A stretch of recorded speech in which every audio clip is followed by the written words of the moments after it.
Néhémie chapitre 6, verset 6, nous lisons au nom du Seigneur. Amen. Il y était écrit, les bruits se répandent parmi les nations et Gashmu affirme que toi et les Juifs, vous pensez à vous révolter et que c'est dans ce but que tu rebâtis la muraille. Tu vas, dit-on, devenir le roi. Amen. Que Dieu bénisse. Amen. Notre thème ce matin, le bruit. Bongo, maman dit comme la mission n'a tombé ça makelele bruit, makelele. Amen. Amen. Il est écrit, Bongo et comment mi boye. les bruits se répandent parmi les nations. Makelele ezali ko sopana na bikolo. Et Gashmu affirme que toi et les Juifs, vous pensez vous révolter. Bongo Gashmu azali ko te yona ba yuda ozali ko anisa ko tokoka. Et que c'est dans ce but que tu vais bâtir la muraille. Bongo na likanisi yango do limi ko zongisa ko tonga efelo. Tu vas devenir le roi. Et okoma mokosi na bango. Que Dieu bénisse. Amen. Amen. Amen. Les bruits, Makelele. c'est quelque chose. Ezali eloko. Amen. Amen. Si nous entendons le bruit au stade, Soki tozali koyoka makelele ngakisa esika ya ndembo ebetamaka. dans le bruit, il y a toujours eu un message. Bongo ata kona koganga ezalaka na sango moko na kati. Amen. Amen. Soit c'est un malheur, Ntango mosusu ezali sango na pasi. soit. Amen. Amen. C'est une bénédiction Bongo ntango mosusu ezali qui lipamboli. s'annonce. Po ezali kopesa sango na Que yango. Dieu bénisse. Amen. Il faut toujours avoir l'oreille attentive. Bongo esengeli mpenza kozala na lito eza kolanda na likeli. Amen. Amen. Pour écouter attentivement. Mpona koyoka na likeli. Amen. Amen. Le bruit est fait pour que le sourd ne puisse pas entendre. Bongo yango makelele esalamaki epote bato bazali koyoka bayoka te. Que Dieu bénisse. Amen. Quand il y a le bruit, Ntango makelele kosalamaka c'est pour que ceux-là qui n'ont pas le discernement ne puissent pas comprendre ce qui se passe. eza po ete bato basali molimo ya kososola bayeba te Mais makambo ceux-là qui ont des oreilles aiguisées, kasi bato baza na lito esekisama.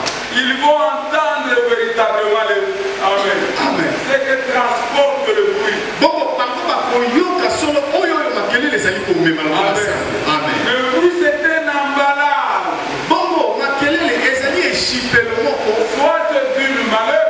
to mpe ya komema pasi. Amen. Amen.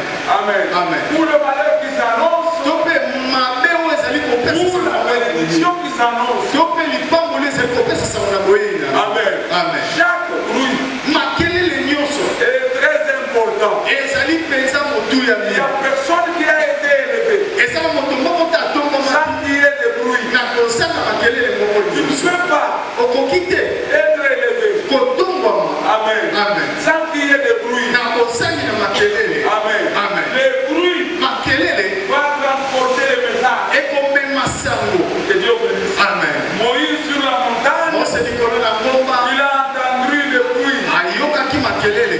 Josué qui n'avait pas de discernement. Yoshua oyo azalaki na molimo ya kososola te Il dit à Moïse, ayebisi na Mose mais il y a la guerre. kasi motongo na bitumba ezali kuna. Amen. Amen. Il y a la guerre là. Bitumba ezali kuna. Moïse a répondu, Mose ayandolaki je n'ai ni la guerre. ezali makelele Il n'y te a pas la guerre. eza na bitumba Ce te que vous entendez là. oyo bozali koyoka kuna. Amen. Amen. C'est l'idolâtrie. ezali kogumbamela bikeko. Que Dieu bénisse. Amen. Donc le bruit peut transporter n'importe quel message. yango makelele kokomema ata kololenge nini ya sango. Que Dieu bénisse. Amen. Amen. Amen. Que Dieu bénisse. Amen. Est-ce que vous comprenez cela? ozososola yango Amen. Amen. C'est le bruit qui précède yango nde makelele nde koyaka liboso la nouvelle. koyaka liboso ya sango. Amen. Amen. C'est le bruit qui va précéder ezali makelele nde koya liboso ya sango avant ton élévation. yango atongwama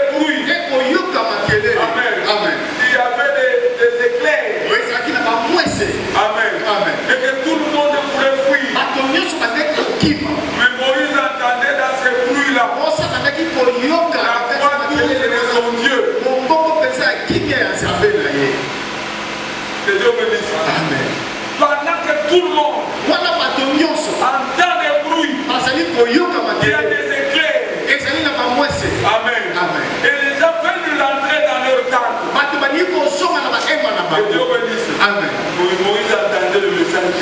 kasi esika wana mosa koyoka sango. Amen. Amen. Il n'entendait pas le bruit, abandaki koyoka makelele te lokola ni les éclairs. atako bamwese te. Amen. Amen. Qui étaient tout autour. oyo ezalaki zonga.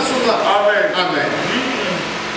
Lui entendait la voix douce de son Dieu. ye balaki koyoka mpenza mongongo ya kimia ya Amen. Nzambe.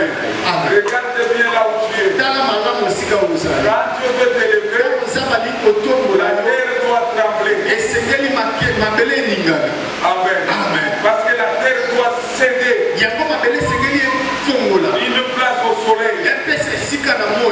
Amen. Amen. Écoutez, yoka Néhémie est rentré. nehemia ye azongaki Il a commencé à construire. abandi kotonga. Amen. Amen. Il construisait la muraille qui a été renversée. abandi kotonga efelo oyo ekwisamaka Mais il y a des ennemis. kasi eza na batelemeli banguna. Amen. Amen. Les Sambaraïs et les Tobisha. basambala mpe batobisa Ils se sont levés. bango batelemaki. Amen. Amen. Ils ont appelé Néhémie. babengaki nehemia Venez dans la vallée. koloba te yaka na lubwaku Nous allons parler. esika kani tokolobela makambo tokosolola Car makambo nous avons entendu le bruit. biso toyoki makelele Vous moko savez, toyebi tes ennemis. banguna na yo Amen. Amen. Entendront le bruit. bakoyoka makelele Et ils seront agités. mpe bakoningana bisika Est-ce que vous comprenez ça? basosoli yango Ils entendront le bruit. bakoyoka makelele Mais ils ne savent pas ce qui se passe. kasi bakoyeba te nini ezali Dans koyeba leur jalousie, kasi na kati ya zuwa na ils bango voudront renouer bakonika koyeba des relations avec vous. bakonika kosala koyokani na Mais bino pas dans l'objectif ekozala te na de likanisi devenir, ya kopambola yo mais dans l'objectif kasi ezala na likanisi moko de te détruire. ya kobebekisa yo. Que Dieu bénisse. Amen. Ils avaient un plan. bazalaki na mabosi Quand ils appellent Néhémie, ntango bazobenga nehemia viens, on va parler. yaka tokosolola Nous serons ensemble. tokozala elongo. Amen. Amen. Amen. Amen. Mais Néhémie avait compris. kasi nehemia asosolaki eke Il avait compris très vite asosolaki na que lopango. ces gens ne l'appelaient pas pour. Amen. Amen. Amen. Amen. Parce qu'il l'aimait, mais c'est pour les détruire. bato wana bali kobenga te mpo balingaki kasi mpona kobebisa. Ce sont les bruits qui feront retourner vos ennemis vers vous. ezali makelele nde kozongisa banguna na bino bisika na bino. Amen. Amen. Les ennemis ne viendront vers vous. banguna bakoya epai na bino Parce qu'ils vont entendre les bruits. pamba te bakoyoka Que makelele. Dieu bénisse. Amen. Nous entendons. Il tokoyokaka y a des choses qu'on parle. eza na makambo bakolobaka na ntina na yo. Un homme. moto oyo. Amen. Amen. Amen. Amen. Amen. Amen. À qui les bruits ne précèdent pas, oyo oyo makelele yaka liboso te il n'a pas d'avenir. azali na ndele te. Si tu n'as pas d'avenir, soki ozali na il n'y ndele aura aucun bruit. makelele moko te kozalaka Parce que tu es sans intérêt. pamba te oza na mbanu moko te ya mobili. Que Dieu bénisse. Amen. Amen.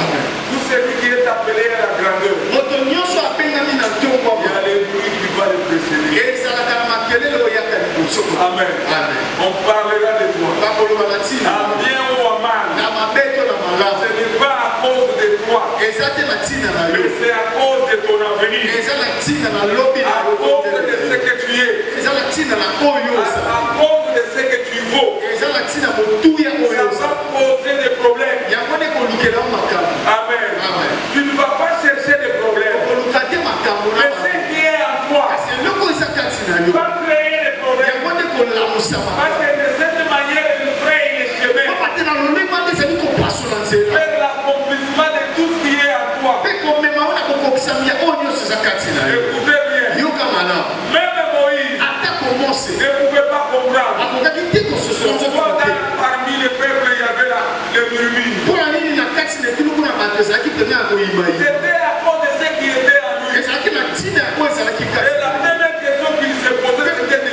qui l'a établi sur nous. mpe motuna mo baza kokituna te kana batia likolo na biso. Que Dieu bénisse. Amen. Si vous vous posez la question qui l'a établi sur vous, soki bokotuna motuna naye watia likolo na biso ça veut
laisser passer. Amen. Nous devons nous ranger derrière. Que Dieu bénisse. Amen. Amen. Amen. Amen. Amen. Elle s'impose. Elle montre que tu es complet. Que Dieu bénisse. Amen.